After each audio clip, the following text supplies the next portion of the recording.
Ladies and gentlemen, yesterday we dealt with the functions of consciousness. Today, I want to finish the problem of the structure of the mind. A discussion of the human mind would not be complete if we did not include the existence of unconscious processes. Let me repeat shortly the reflections which I made last night. We cannot deal with unconscious processes directly because they are not reachable. They are not directly apprehended. They appear only in their products. And we postulate from the peculiar quality of those products that there must be something behind them from which they originate. We call that dark sphere the unconscious psyche. Then the contents also come from other sources, such as memory and processes of judgment. These belong to the endopsychic sphere. A third source for conscious contents is the dark sphere of the mind, the unconscious. We approach it through the peculiarities of the endopsychic functions, those functions which are not under the control of the will. They are the vehicle by which unconscious contents reach the surface of consciousness. The unconscious processes, then, are not directly observable, but those of its products that cross the threshold of consciousness can be divided into two classes. The first class contains recognizable material of a definitely personal origin. These contents are individual acquisitions or products of instinctive processes that make up the personality as a whole.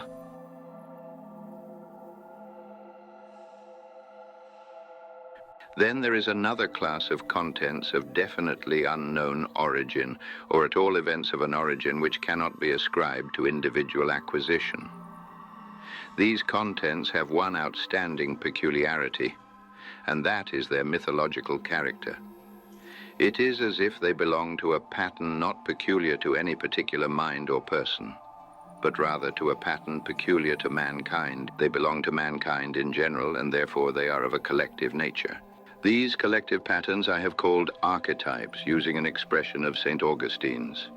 An archetype means a typos, a definite grouping of archaic character containing in form as well as in meaning mythological motifs. Mythological motifs appear in pure form in fairy tales, myths, legends, and folklore. Some of the well-known motifs are the figures of the hero, the redeemer, the dragon, always connected with the hero who has to overcome him, the whale or the monster who swallows the hero. Another variation of the motif of the hero and the dragon is the Catabasis, the descent into the cave, the nekia. You remember in the Odyssey where Ulysses descends ad Inferos to consult Tiresias, the seer. This motif of the nekia is found everywhere in antiquity and practically all over the world. It expresses the psychological mechanism of introversion of the conscious mind into the deeper layers of the unconscious psyche. From these layers derive the contents of an impersonal, mythological character, in other words, the archetypes, and I call them therefore the impersonal or collective unconscious. I could give you conclusive proof of a very elaborate kind of the existence of these mythological patterns in the unconscious mind.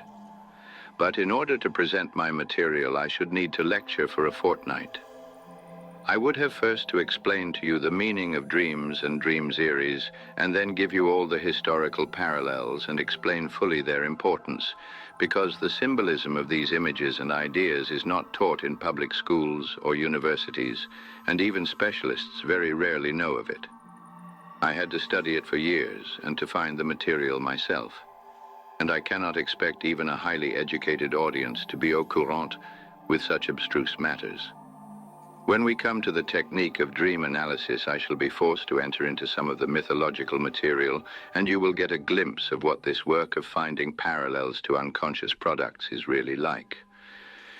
For the moment, I have to content myself with the mere statement that there are mythological patterns in that layer of the unconscious, that it produces contents which cannot be ascribed to the individual and which may even be in strict contradiction to the personal psychology of the dreamer. For instance, you are simply astounded when you observe a completely uneducated person producing a dream which really should not occur with such a person because it contains the most amazing things. And children's dreams often make you think to such a degree that you must take a holiday afterwards in order to recover from the shock, because these symbols are so tremendously profound, and you think, how on earth is it possible that a child should have such a dream? It is really quite simple to explain. Our mind has its history just as our body has its history. You might be just as astonished that man has an appendix, for instance. Does he know he ought to have an appendix? He is just born with it. Millions of people do not know they have a thymus, but they have it. They do not know that in certain parts of their anatomy they belong to the species of the fishes, and yet it is so. Our unconscious mind, like our body, is a storehouse of relics and memories of the past. A study of the structure of the unconscious collective mind would reveal the same discoveries as you make in comparative anatomy. We do not need to think that there is anything mystical about it. But because I speak of a collective unconscious, I have been accused of obscurantism. There is nothing mystical about the collective unconscious. It is just a new branch of science, and it is really common sense to admit the existence of unconscious collective processes. For though a child is not born conscious, his mind is not a tabula rasa. The child is born with a definite brain, and the brain of an English child will work not like that of an Australian blackfellow, but in the way of a modern English person. The brain is born with a finished structure. It will work in a modern way, but this brain has its history. It has been built up in the course of millions of years and represents a history of which it is the result. Naturally, it carries with it the traces of that history, exactly like the body. And if you grope down into the basic structure of the mind, you naturally find traces of the archaic mind. The idea of the collective unconscious is really very simple. If it were not so, then one could speak of a miracle, and I am not a miracle monger at all. I simply go by experience. If I could tell you the experiences, you would draw the same conclusions about these archaic motifs. By chance, I stumbled somehow into mythology and have read more books perhaps than you. I have not always been a student of mythology. One day when I was still at the clinic, I saw a patient with schizophrenia who had a peculiar vision, and he told me about it. He wanted me to see it, and being very dull, I could not see it. I thought, this man is crazy, and I am normal, and his vision should not bother me. But it did. I asked myself, what does it mean? I was not satisfied that it was just crazy, and later I came on a book by a German scholar, Dieterich, who had published part of a magic papyrus. I studied it with great interest, and on page 7 I found the vision of my lunatic word for word. That gave me a shock. I said, how on earth is it possible that this fellow came into possession of that vision? It was not just one image, but a series of images and a literal repetition of them. I do not want to go into it now because it would lead us too far. It is a highly interesting case. As a matter of fact, I published it. This astonishing parallelism set me going. You probably have not come across the book of the learned Professor Dieterich, but if you had read the same books and observed such cases, you would have discovered the idea of the collective unconscious. The deepest we can reach in our exploration of the unconscious mind is the layer where man is no longer a distinct individual, but where his mind widens out and merges into the mind of mankind. Not the conscious mind, but the unconscious mind of mankind, where we are all the same. As the body has its anatomical conformity in its 2 eyes and 2 ears and 1 heart and so on, with only slight individual differences, so has the mind its basic conformity. On this collective level, we are no longer separate individuals, we are all one. You can understand this when you study the psychology of primitives. The outstanding fact about the primitive mentality is this lack of distinctiveness between individuals, this oneness of the subject with the object, this participation mystique, as Lévi-Breuer terms it. Primitive mentality expresses the basic structure of the mind, that psychological layer which with us is the collective unconscious, that underlying level which is the same in all. Because the basic structure of the mind is the same in everybody, we cannot make distinctions when we experience on that level. There we do not know if something has happened to you or to me. In the underlying collective level there is a wholeness which cannot be dissected.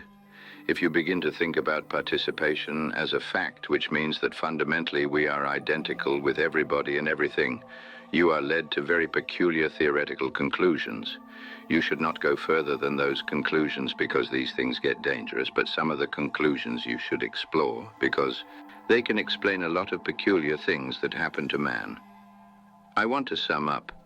I have brought a diagram, figure 4. It looks very complicated, but as a matter of fact, it is very simple. Suppose our mental sphere to look like a lighted globe. The surface from which the light emanates is the function by which you chiefly adapt. If you are a person who adapts chiefly by thinking, your surface is the surface of a thinking man. You will tackle things with your thinking, and what you will show to people will be your thinking. It will be another function if you are of another type. In the diagram, sensation is given as the peripheral function. By it, man gets information from the world of external objects. In the second circle, thinking, he gets what his senses have told him. He will give things a name. Then he will have a feeling about them. A feeling tone will accompany his observation. And in the end, he will get some consciousness of where a thing comes from, where it may go, and what it may do. That is intuition, by which you see round corners. These 4 functions form the ectopsychic system. The next circle in the diagram represents the conscious ego complex to which the functions refer. Inside the endopsyche, you first notice memory, which is still a function that can be controlled by the will. It is under the control of your ego complex. Then we meet the subjective components of the functions. They cannot be exactly directed by the will, but they still can be suppressed, excluded, or increased in intensity by willpower. These components are no longer as controllable as memory, though even memory is a bit tricky, as you know. Then we come to the effects and invasions, which are only controllable by sheer force. You can suppress them, and that is all you can do. You have to clench your fists in order not to explode because they are apt to be stronger than your ego complex. This psychic system cannot really be expressed by such a crude diagram. The diagram is rather a scale of values showing how the energy or intensity of the ego complex, which manifests itself in willpower, gradually decreases as you approach the darkness that is ultimately at the bottom of the whole structure, the unconscious. First, we have the personal subconscious mind. The personal unconscious is that part of the psyche which contains all the things that could just as well be conscious. You know that many things are termed unconscious, but that is only a relative statement. There is nothing in this particular sphere that is necessarily unconscious in everybody. The personal unconscious is really something very relative, and its circle can be restricted and become so much narrower that it touches zero. It is quite thinkable that a man can develop his consciousness to such who are conscious of almost anything of which man can be conscious. Of course, we have an extraordinary amount of unconsciousness in our civilization, but if you go to other races, to India or to China, for example, you discover that these people are conscious of things for which the psychoanalyst in our countries has to dig for months. Moreover, simple people in natural conditions often have an extraordinary consciousness of things of which people in towns have no knowledge, and of which townspeople begin to dream only under the influence of psychoanalysis. I noticed this at school. I had lived in the country among peasants and with animals, and I was fully conscious of a number of things of which other boys had no idea. Finally, we come to the ultimate kernel which cannot be made conscious at all, the sphere of the archetypal mind. Its presumable contents appear in the form of images which can be understood only by comparing them with historical parallels. If you do not recognize certain material as historical, and if you do not possess the parallels, you cannot integrate these contents into consciousness, and they remain projected. The contents of the collective unconscious are not subject to any arbitrary intention and are not controllable by the will. They actually behave as if they did not exist in yourself. You see them in your neighbors, but not in yourself. When the contents of the collective unconscious become activated, we become aware of certain things in our fellow men. For instance, we begin to discover that the bad Abyssinians are attacking Italy. You know the famous story by Anatole France. Two peasants were always fighting each other, and there was somebody who wanted to go into the reasons for it. And he asked one man, "Why do you hate your neighbor and fight him like this?" He replied, "But he is on the other side of the river." That is like France and Germany. We Swiss people, you know, had a very good chance during the Great War to read newspapers and to study that particular mechanism, which behaved like a great gun firing on one side of the Rhine and in exactly the same way on the other side. And it was very clear that people saw in their neighbors the thing they did not recognize in themselves. As a rule, when the collective unconscious becomes really constellated in larger social groups, the result is a public craze, a mental epidemic that may lead to revolution or war or something of the sort. These movements are exceedingly contagious, almost overwhelmingly contagious, because when the collective unconscious is activated, you are no longer the same person. You are not only in the movement, you are it. You are human, and wherever you are in the world, you can defend yourself only by restricting your consciousness and making yourself as empty, as soulless as possible. Then you lose your soul because you are only a speck of consciousness floating on a sea of life in which you do not participate. But if you remain yourself, you will notice that the collective atmosphere gets under your skin.